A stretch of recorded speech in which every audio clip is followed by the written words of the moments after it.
Alrighty. Well, welcome everybody. Appreciate you showing up for our demonstration tonight on Adulting 101. Tonight we're going to talk a little bit about healthcare, insurance, some important vocabulary, and other things that are helpful to know as you transition to growing up and becoming more independent. So, a little bit about me. I have a master's degree in biology from Slippery Rock. I got my doctorate at Pitt Medical School. I later went back and got a master's in exercise science from Penn West, California. Some of the things that I've done in my life, I have done traditional family medicine, worked in an office, saw patients in the hospital. I've worked in urgent care. I've done utilization management. For anybody not familiar with that term, that is the person that works on the other side with the insurance company that lets you know if you can get a test or medication approved. Some people refer to that as working for the opposite side, but I actually learned a lot doing that. I've done gender-affirming care. I've worked with people who have substance use issues. I've worked with reproductive health. I've worked in the VA system providing healthcare for veterans. I've worked in the telehealth startup field. I've had some experience working with healthcare technology, launching electronic medical records and things like that. And I've also worked in clinical quality. So why is this important? As mentioned earlier, you're going to transition to more independence in life, aka adulting. That's the title of our series. It can help you make informed decisions about your health so that you can be an advocate for yourself. Reduce stress and confusion during medical visits so you have an idea of what's going on and what to expect. Empower you to manage costs and access appropriate care. Save yourself some hard-earned money. You're also going to learn how to protect your privacy from the people that you need to. So this is just a little rundown of the common types of private insurance, because there is a difference. So we have your HMOs, or health maintenance organizations. Those are ones where you have to choose a primary care provider. You often need a referral to see a specialist. You can't go outside of your family doctor's office without having a piece of paper that says so. Now, the benefit of that is the costs are typically lower, okay? Similar to that is a preferred provider organization, PPO. This one offers a little more flexibility where you can go, you don't need referrals, but usually the costs are a little higher for that flexibility and freedom. The third kind is a high deductible health plan. These are often paired with a health savings account. Why it's important to know if your parent or whoever is covering you on their insurance has this one is going to have higher costs out of pocket at the beginning, okay? So once that deductible is paid off, which we'll get to in a minute, this is actually a pretty good plan. But it's great for people who are generally healthy, don't necessarily need a lot of medical care, that kind of thing. The other benefit with this is a lot of times employers will contribute to that health savings account. And just as an aside, the health savings account, a lot of times you can actually invest that money. You don't lose it at the end of the year. Some other healthcare terms: premium, that's the monthly fee that whoever is paying for your health insurance pays. A lot of times it comes out of a paycheck. Your deductible, that's the amount that you pay for care before your insurance starts to cover the costs. So you can have a deductible on an HMO or a PPO, but it tends to be much less than it is in a high deductible plan.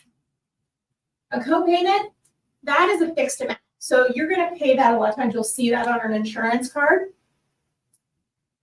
The copayment is going to be the same anytime you go to the family doctor, anytime you go to the specialist, anytime you go to the ER. That's what it is. Now, co-insurance is a little bit different. They do this is a percentage of your total cost, okay? So a lot of times 20%, 10, 20% is really common. These tend to happen, they can happen sometimes with high deductible plans, but other plans, a lot of times you won't know how much that's going to be until your healthcare provider bills your insurance company. And if you have any questions along the way, please let me know. Out-of-pocket maximum, that's going to be the most that you're going to pay for services in a given year, okay? So, and then the other thing that's important to know is whether something is in-network versus out-of-network. different providers are contracted with your insurance company. By going in network, you save money because they work together. All right. So you need care. How do you decide where to go? There are different options. So primary care, that's going to be typically regular checkups, chronic conditions, like if you have diabetes, that would be something that you would go to your primary care doctor for. Typically non-emergency issues. Urgent care, that's going to be something that's important, but not going to make you die or put you in the hospital. That's what the emergency room is for. Sadly, a lot of people don't know that there's a difference between the two, but there is. And then another option that's becoming increasingly more popular is telehealth. So typically non-urgent issues, they will do some things that are a little more urgent, but if it's anything that requires like a hands-on exam, telehealth typically not going to be your best option there. So how do we save money when we're accessing care? Remember the in-network, out-of-network? You want to stay in network, you can find that information on your health insurance company's website. Usually that's available on your insurance card. Preventative care, most preventative services are covered at 100% anymore. So vaccines, pap smears, other preventative things are typically covered for free. And then urgent care versus the emergency department, you want to try and stay to the level of care that is most applicable to what's going on. When it comes to medications, get generic when you can. 90-day supplies if you're on something that's on a regular, if you're on something on a regular basis. A lot of times the higher cost up front, but usually the overall cost is cheaper. Use a discount program. GoodRx is one that you can use at the pharmacy. There's an online pharmacy called Cost Plus Drugs. There's actually a lot of times where getting a prescription of Cost Plus drugs is cheaper than paying your copay through your insurance for your medication.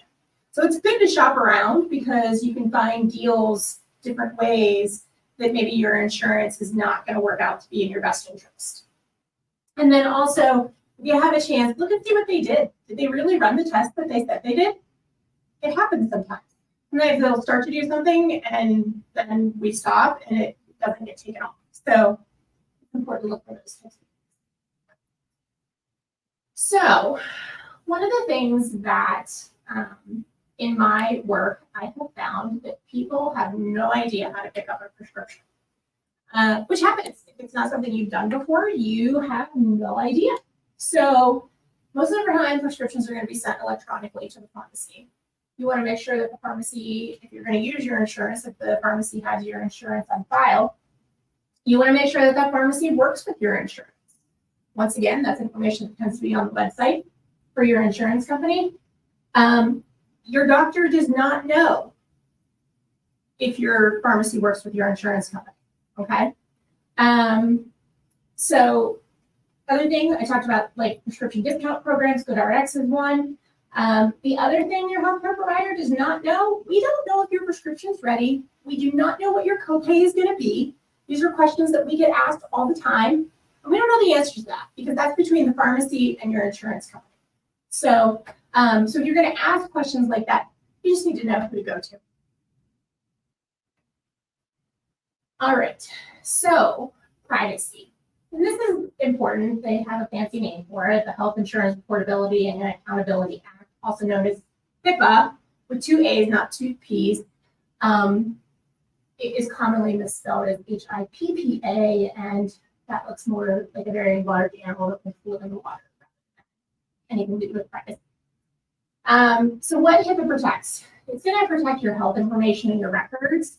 You have the right to access your medical records. You can contact your doctor's office at any point in time and ask to have a copy of your records. You are allowed to do that. And they don't have to hand it over to you immediately, but they do have to provide that for you. You actually, I didn't put it on here, but you actually have the right, if something is incorrect, you actually have the right to request that they edit it to correct the information that's in it. You have the right to keep your health information private. You have the right to, well, there it is, but I guess I should put it in here. Oh well. Anyway, so who can see your information? Only authorized people. So that's doctors, that's your insurance company, or anybody that you've given consent to see your healthcare information. So what happens with HIPAA and your parents? So once you turn 18, your parents can't call in and get any information unless you have authorized them, okay? So say you go to urgent care, you have a sore throat, they run a strep test, and your mom or dad calls in a few days later to get the results of that strep test, and you're 18. That office cannot give that result unless you specifically have given them authorization to release that, which becomes really important when it's things that are kind of sensitive. So if you do want your parents to be able to call and get those results, you have to make sure that you let them know in the office that they're able to do that, okay? The other thing that trips up people sometimes is, say you go to urgent care, you pay for everything, your parents get this explanation of benefits, okay? So what happens when your healthcare provider bills the insurance company, they do this explanation of benefits. What's on this? So it's when it's usually pretty general. It's the date you received care. It's what type of visit, what type of care it was, whether it was you were in the office, an urgent care visit, whether you had a lab test done, that kind of thing. It will tell them the amount that was billed. It'll tell them what the insurance covered, and it'll tell you what you still owe, which is fine. However, if it was something that you want to keep private from your insurance or from your parents, they know you went somewhere. So now they can start asking you questions, okay? So just to kind of go back to that a little bit, share a couple stories from working in urgent care. Like, I had an unfortunate young lady who developed herpes actually after her first sexual encounter. And she told me, and we talked about, you know, she was over 18, but she didn't want her parents to know. So what we did at that point in time, because she hadn't done any of these other things, I told her, I'm going to code your visit as a rash. That way, if your parents ever find out the information, they're going to have no idea. Because she actually did have a rash on her scalp that was completely unrelated that day. So we weren't lying. But that helped protect her. But you're going to find that not all healthcare providers are able to do that. So here's some tips if you want to keep things private. Now, I will say, if you have a relationship with your parent where you don't care and they can know anything you want them to know, that's perfectly fine too. But it is your right to keep things private. So one of the things that you can do is actually contact the insurance company and do a confidential communications request where you reach out to them, let them know, listen, I want all of my mental health EOBs to come to me. Like, here's my email address, my address, whatever. So you can do things like that so that they don't go to whoever is the policy holder on your insurance. You can avoid insurance altogether, pay out of pocket. So there's various places you can do that, certain clinics, Planned Parenthood, certain community health centers. Some urgent care clinics also offer discounted prices when you're getting things done. But what this does is it keeps the insurance out of the mess completely. Once again, going back to saving money, it's actually sometimes cheaper, especially if you have a high deductible health plan. So those are options for keeping it private. If you're a college student, go to the student health services. You pay for them. You might as well use them. They are very good about keeping things private from your parents. College in general tries to keep as much information from your parents private, whether it's financial aid, all of that. But it's honestly a good thing because it's more of that, like teaching you independence and how to manage things on your own with assistance. So the other thing you can do is a lot of telehealth services offer care where you pay out of pocket.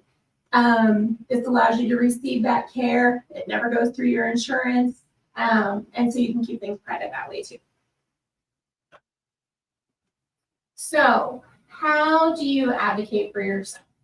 So one of the things, if you don't understand, ask. Don't be afraid to ask. This is your body and your care. You need to be able to feel comfortable and understand what's going on.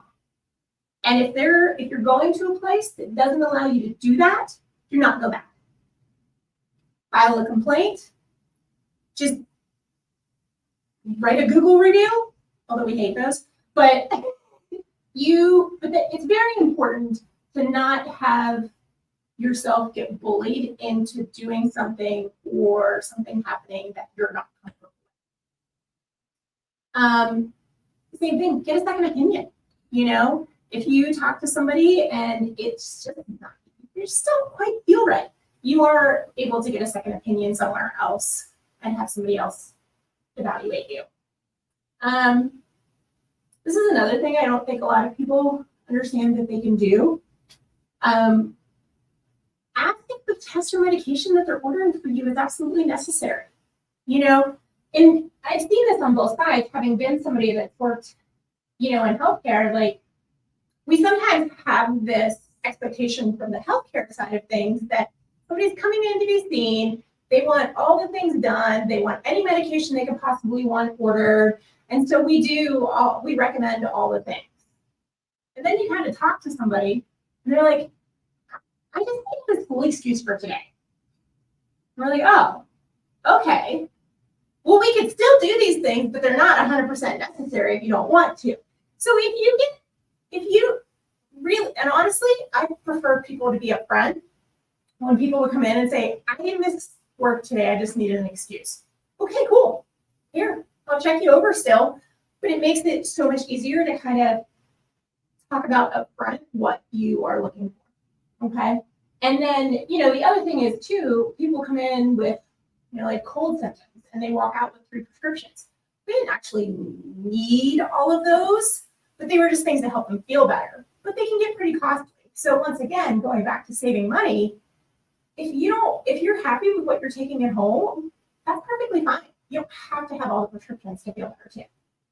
So the other thing too, this one gets a little more complicated, but if your insurance does deny like a medication or something like that, there are ways to appeal that. That's a whole nother thing. That's part of that utilization management stuff that I used to do with appeals to insurance companies. So this is geared a little more towards Slippery Rock students. So just some ideas of where you go locally. It goes back to kind of levels of care and everything. The Student Health Services is a great resource. You do need to have an appointment to be able to go there. But the phone number is there, put the hours on there. If you look at the presentation, any of these underlined links are actually hyperlinks, so you can click right to the web page itself. A couple local urgent care centers close to Slippery Rock, and actually kind of Butler too. But independent health systems, what you choose to be Butler health systems. There's some hours and all their information. MedExpress is another urgent care in Butler. One of the things that's different, there's actually some more kind of like specialized urgent cares that are popping up. So this allows people to go, say you do have like a sports related injury or something like that. Instead of going to urgent care and then having the x-rays, getting referred to the orthopedic doctor, you can show up at the orthopedic office. These are typically run by physician assistants or nurse practitioners, but they can still evaluate you, do x-rays, get you a brace of, anything that you need. And then they have you follow up in their office if you need follow-up. So you don't have to go through the 2 steps of, urgent care and then orthopedic office. And they're a lot of times going to get you in faster to see the orthopedic doctor than the urgent care will. Emergency departments, Grove City and Butler are the 2 closest to Slippery Rock. If you live on campus or on campus, you can actually call the university police and they will call an ambulance for you. For anyone else, call 911. Don't drive if you're having an emergency. And honestly, in most cases, don't have somebody else drive you if you're having a true emergency. Because if something happens to you while that person is driving, they can then be in an accident or something along those lines. So I know people don't want to pay for an ambulance if they don't want to, but just think like on the way there, could something happen to the person that I'm taking to the ER? And what happens to all of us if that does happen, or anybody else on the road? So if you get distracted because somebody's having a seizure or something along those lines. So, all right. Any questions?